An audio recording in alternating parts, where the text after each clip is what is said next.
Monsieur le Président, chers collègues, concernant le rapport d'activité relatif à l'égalité femmes-hommes, je ne peux que me réjouir une fois de plus de voir que nous partageons le souci de l'égalité professionnelle et de la représentation entre les femmes et les hommes dans notre région.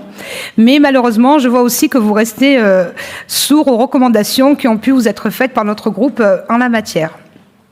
En effet, si votre rapport mentionne bien la délibération du 9 mars 2023 relative au soutien des femmes iraniennes, force est de constater qu'aucune mesure concrète n'a été prise depuis. Une fois de plus, nous vous incitons à passer à l'action. Pour ce qui est de notre région, nous sommes malheureusement loin de ce que nos concitoyennes peuvent attendre.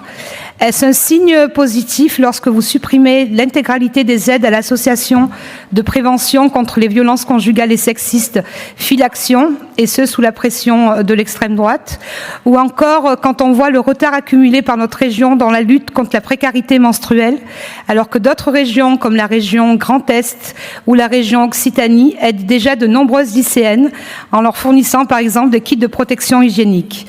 En France, ce sont 4 millions de femmes en situation de précarité menstruelle et 1,7 million de femmes qui n'ont pas les ressources financières suffisantes pour se procurer des protections hygiéniques. Ce chiffre est alarmant.